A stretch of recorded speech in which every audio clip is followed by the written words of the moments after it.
operators, on hydrocarbon matters, global oil, on petroleum issues, Dangote Refinery slashes prices of diesel and aviation fuel. In the global market, U.S. futures rise while oil prices edge higher. Good day, viewers, and welcome to a fresh episode of ATN Business on Atlantic Television Network, right here in the big business city of Port Harcourt. This is the network's medium of bringing the happenings in the economy sector of the society to our discerning viewers. This program aims at bringing to the doorstep of the viewers the business, financial, and economic activities from all strata of society.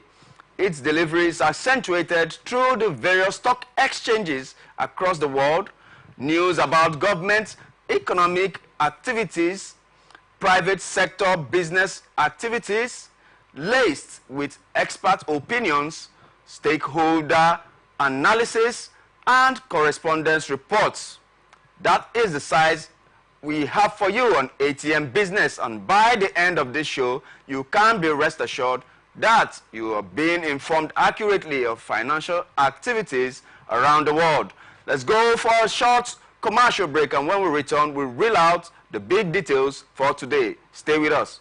From the line across the ocean to the land beyond the mountains, through the Sahara, we bring honest pop news, live analysis, expert discussions on trending stories in politics, business, social economy, sports, and around the globe. Stay focused on the fact today, only on ATN.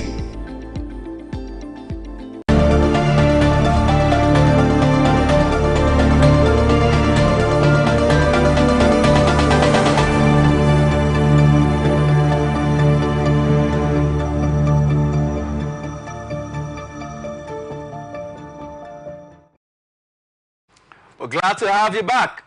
And now let's go into the market reports, local and international business news for today.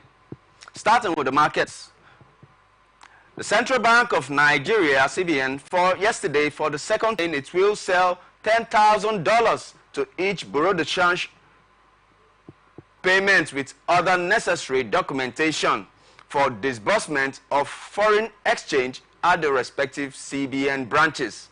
All bureau de change operators are advised to continue to abide by the rules and conditions as stipulated in RLA. It also represents the second time the Apex Bank will be reducing BDC's exchange rate. The Apex Bank in 2021 has suspended dollar sales to BDCs, citing malpractices by the operators. But in a bid to address exchange rate distortion and in the retail segment of the foreign exchange market, the CBN on February announced resumption of dollar sales to bureau de change operators to meet retail demand for eligible invisible transactions. In the first round, the CBN sold $15.7 million to 785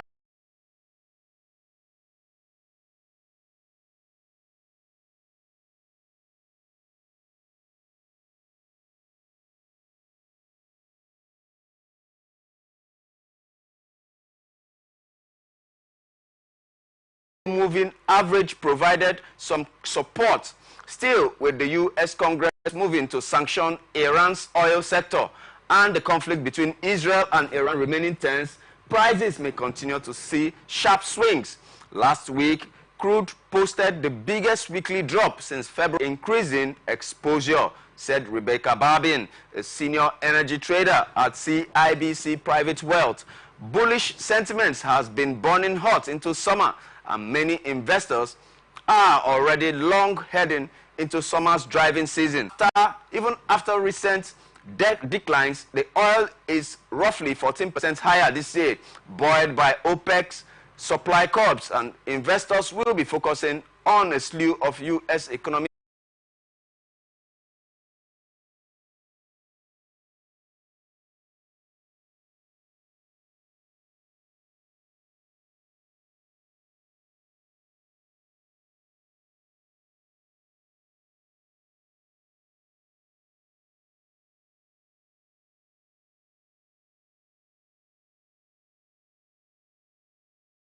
AGO from the plant. This also followed about 470 naira per litre slash in the price of aviation fuel, popularly called Jet A, by Dangote Refinery. The Dangote Petroleum Refinery on Tuesday announced a further reduction in the prices of diesel and aviation fuel to 940 naira per litre and 980 naira per litre respectively. On April the 17th, press reported that Dangote Refinery listened to the calls of oil marketers regarding a reduction in the price of diesel, as the refinery reduced the cost of commodity from 1,200 naira per litre to 1,000 naira per litre. On Tuesday, the multi-billion-dollar facility announced a further reduction in the price of AGO, but noted that this change was only applicable to dealers purchasing up to 5 million litres of diesel and above. He explained that the new price aligned with the company's commitment to cushion the effect of the economic hardship in Nigeria. The management of Dangote Petroleum Refinery announced a reduction in the price of diesel from 1,200 naira to 1,000 naira per litre less than 2 weeks ago. Today's price slash marked the third major reduction in diesel prices in less than 3 weeks. The product sold for 1,700 naira per litre about a month ago, but was reduced to 1,200 per litre by Dangote Refinery.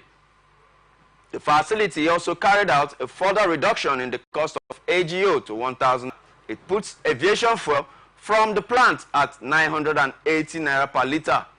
President Bola Ahmed Tinubu has also commended the refinery for initial price reductions, describing it as an enterprising feat.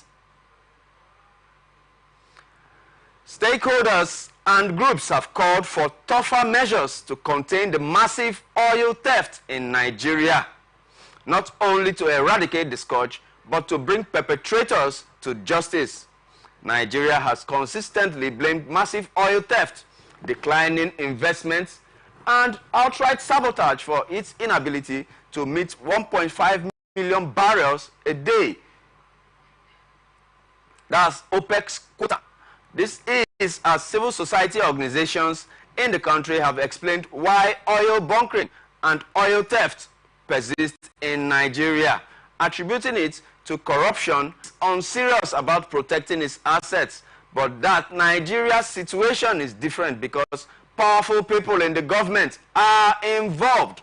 It is well known that oil theft is shrinking Nigeria's reserves terribly, and the government has been urged to do something urgent about it.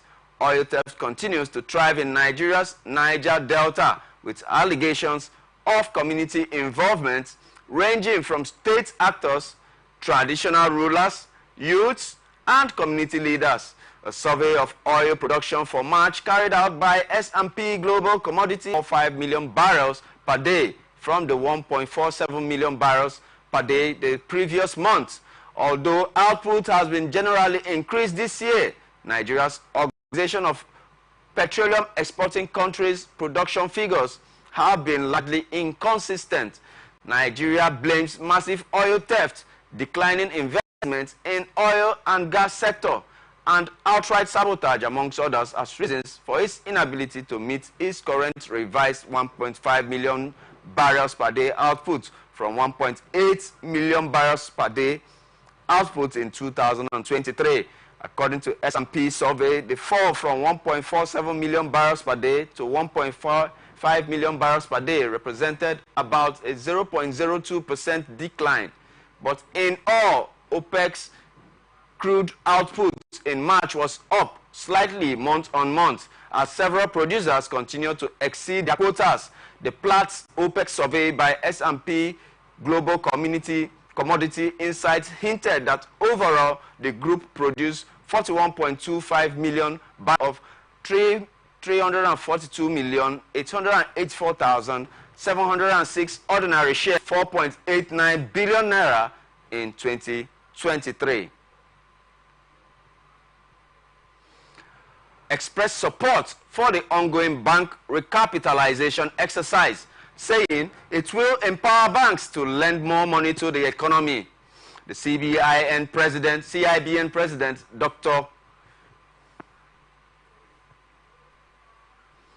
Dr. Ken Opara stated this yesterday while speaking at the annual lecture of the Institute in Lagos with the theme Improving Availability of Credit. At the volume of credit to the real sector and real sector activities, namely agriculture, manufacturing, and services, is low compared to their crucial role in the driving economic growth. Consequently, he called for more credit to the real sector, saying, "I propose that we consider offering more credit to these key sectors, and particularly the agriculture sector. It is for this reason that the recapitalization exercise is a welcome development. The recently announced upward review of the minimum capital requirements of Nigeria by the Central Bank of Nigeria would further empower banks to extend more traffic and more credit to the economy's productive sectors. To address these factors impeding credits to the real sector, Opara suggested the government needs to improve further on the ease of doing business and infrastructural development such as power, roads, rail networks, etc., setting up industrial centers where these companies can cohabit and share common infrastructure, harmonize and reduce the various taxes and levies, and including locating them in a single hub. Banks need to be deliberate in de-risking these companies via capacity building programs and advisory services." From the federal government, the Ministry of Finance has recovered over 57 billion naira from the 5.2 trillion naira debts owed by ministries, departments, and agencies to the federal government. The Director, Special Projects, Federal Ministry of Finance, Aisha Omar, disclosed this in Enugu on Tuesday during a one-day workshop on the federal government's debt recovery drive through the Project Lighthouse program for the Southeast Zone. Declaring the event open, Omar noted, and represented by the Deputy Director of Special Projects in the ministry, Mrs. Bridget Moloku, she revealed that the debts came to the spotlight from data aggregated from over 5,000 debtors across more than 93 ministries, departments, and agencies. Though she claimed that more recoveries had been made, she could, however, not provide the data.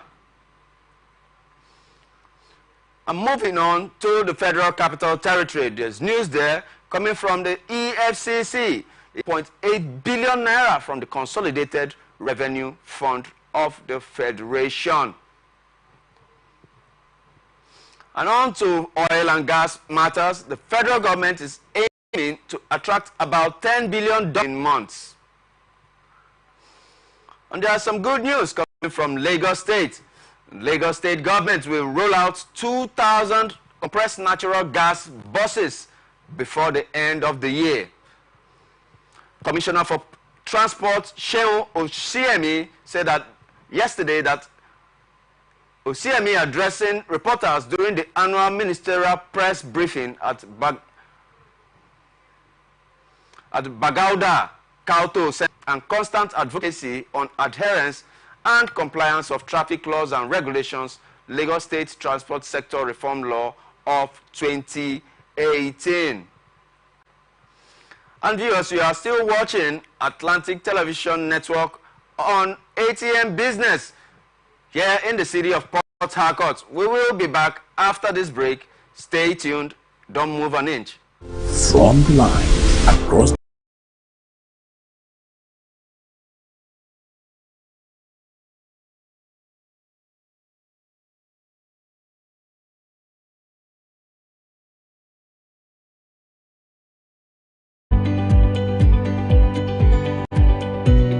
from the line across the ocean to the land beyond the mountains, through the Sahara, we bring on sport news, live analysis, expert discussions on trending stories in politics, business, social economy, sports, and documentaries.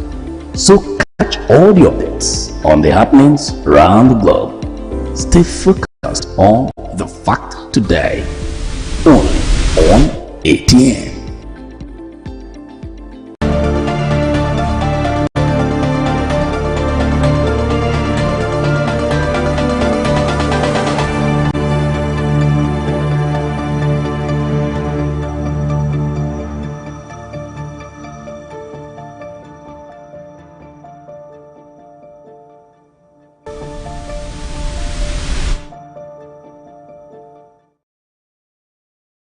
It's a pleasure having you back on ATN Business on Atlantic Television Network right here in the big business city of Port Harcourt. And now to the rest of our stories, but don't forget, we are on StarTimes channel 194 and you can still view us live on our YouTube page. On to global market shares. Asian shares have tracked Wall Street's rally, led by a 2.4% advance for Tokyo's benchmark Nikkei 225 index, powered by strong gains for semiconductor makers. The U.S. futures rose while oil prices edged higher. Japan's benchmark Nikkei 460 points, its highest level in a month. The shares in a computer chip company, Renaissance Electronics Corporation, jumped 10.5%, while rival Tokyo Electronic surged 7.1%. Investors are watching to see how Japan's central bank and its finance ministry react to prolonged weakness in the yen. And this has been trading, the yen has been weak and trading at its lowest level in 34 years. At a policy meeting that begins on Thursday, market participants will be closely monitoring updates for shares in Greater China also rallied. The Hang Seng in Hong Kong added 2% to 17,158 points, while Hang Seng Tech Index gained 3.1%. Chinese artificial intelligence company Sensitron Group's shares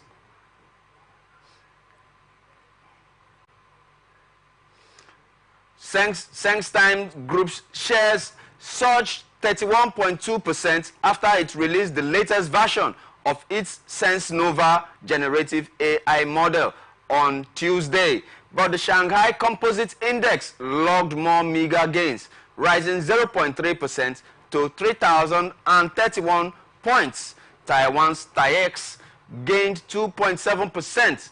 In South Korea, the KOSPI added 1.9% to 2,673 points, led by a 3.4% gain in heavyweight Samsung Electronics. In Australia, S&P/ASX 200 index rose 0.1% to 7,690 points, following the release of a fifth consecutive quarter of decelerating inflation, with the consumer price index in the first quarter. The consumer price index in the first quarter easing to 3.6% from previous 4.1%. On Tuesday, the S&P 500, we are now in the territory of the United States of America. The S&P 500 climbed 1.2% to 5,070 points, pulling further out of the hole created by a six-day losing streak. The Dow Jones 0.7% to 38,503 points.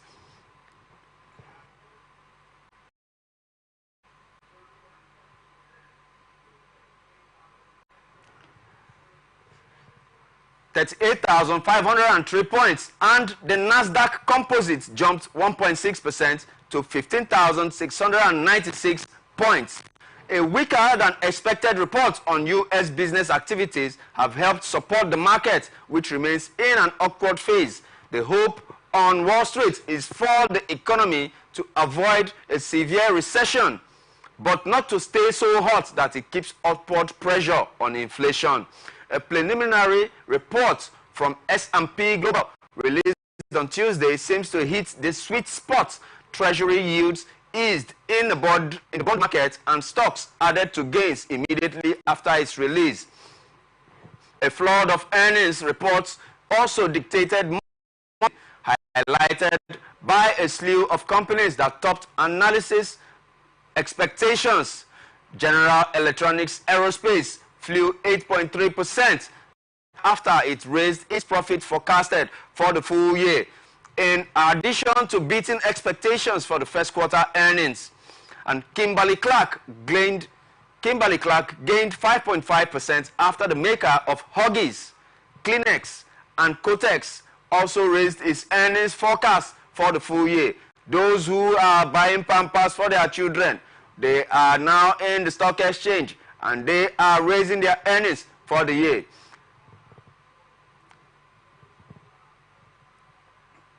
General Motors also revved up by 4.4% after citing sales of pickup trucks and other high-profit vehicles.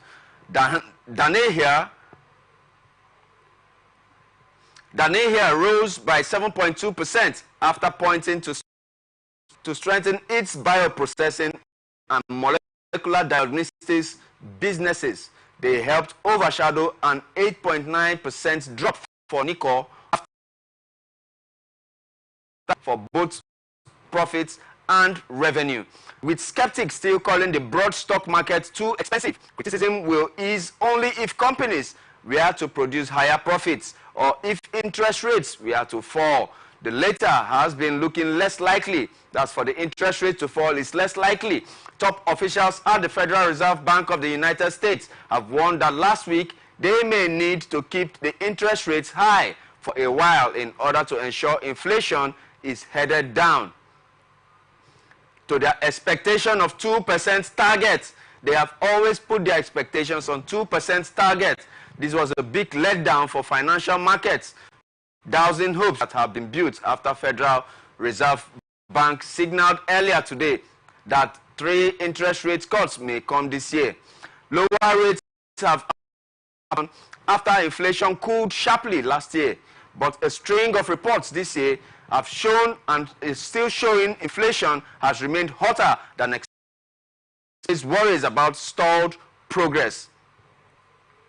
This yield on the 10-year Treasury fell to 4.59% to relieve the pressure on stocks broadly, particularly high-growth ones and those that pay high dividends. In oil trading, the U.S. benchmark crude added 27 cents to sell at $83.63 per barrel. In electronic trading on the New York Mercantile Exchange, Brent crude by 11 cents to $87.50 per barrel. The US dollar rose to 154.90 Japanese yen, 154.82 Japanese yen, and the euro also rose to $1.07 from $1.699. Now let's go to environment and health. The bird flu fears are driving up egg prices again. After having subsided for most of 2023, a recent resurgence of influenza in poultry facilities across the United States of America, Japan, and other nations have caused prices of eggs to jump again. The virus, commonly referred to as bird flu, is extremely contagious and lethal among birds and has been detected in dairy herds in recent days.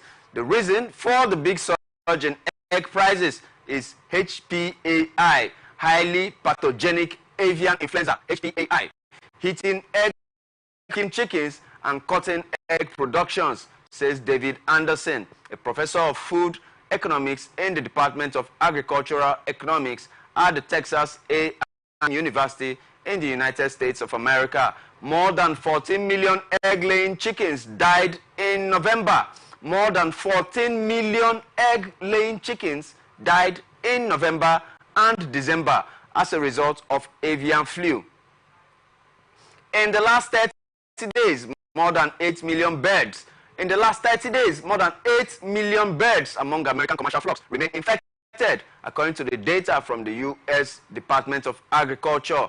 2 weeks ago, Cal-Maine Foods, the country's largest chicken egg manufacturer in the United States, temporarily halted production and culled more than 1 million of its flocks at one of the facilities after a bird flu outbreak that they had to kill 1 million birds that were infected. That's huge loss.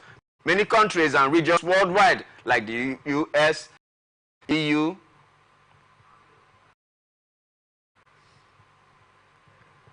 Russia, South Africa, India, and Nigeria, our beloved country, have faced historically high price levels. Nandek Mulder, a senior analyst at agribusiness bank Rabobank, has told correspondent via email, a dozen grade A large eggs now cost $2.41 in the United States of America, having risen 10% year to date. And in Japan, cases of bird flu were reported in domestic poultry farms across several prefectures, infecting hundreds of thousands of hens. Japan is the second largest consumer of eggs per capita, and the eggs are an important ingredient in Japanese cooking. The country saw prices of medium-sized eggs climb over 20% from 179 yen, that's $1.16 per kg at the beginning of the year, to around 200 as at April 17th. From Mexico to Norway to Indonesia, egg prices have also risen due to a variety of reasons. The sweltering heat in Mexico has caused many hens to die from heat stroke, local media has reported. Mexico, which consumes the highest number of eggs per capita in the world, saw prices there jump 30% to 45 pesos, that's $2.63 per kilogram week over week, due to an intense heat wave, said the representative of Mexico's main wholesale market, Central de Abastos. Mexico recently registered the highest temperature in its history on April the 15th. In Indonesia, the world's second largest egg producer, prices of pure breed chicken eggs have rose more than 10% since the start of the year, according to the data from the country's National Food Agency. As a result, consumers around the world are finding new ways to cope with the higher egg prices. And now we go into the commodities market.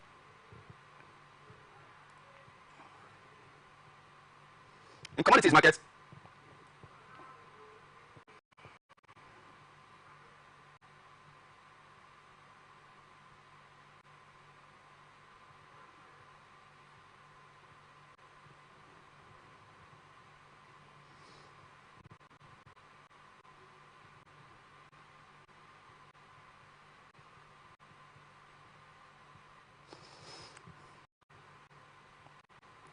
crude oil. In the commodities market, we have crude oil.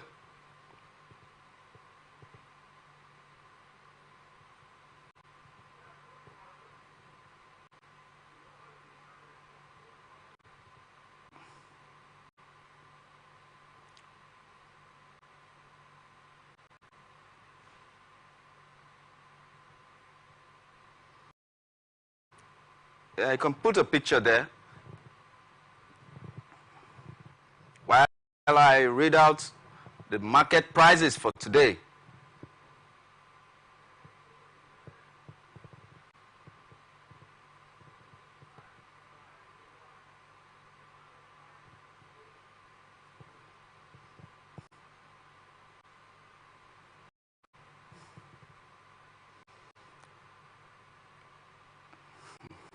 Yeah, thank you.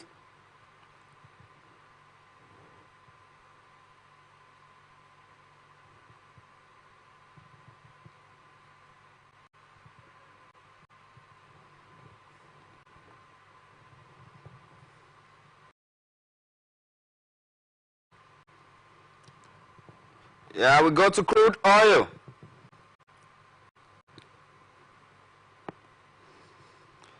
sells at $83 per barrel.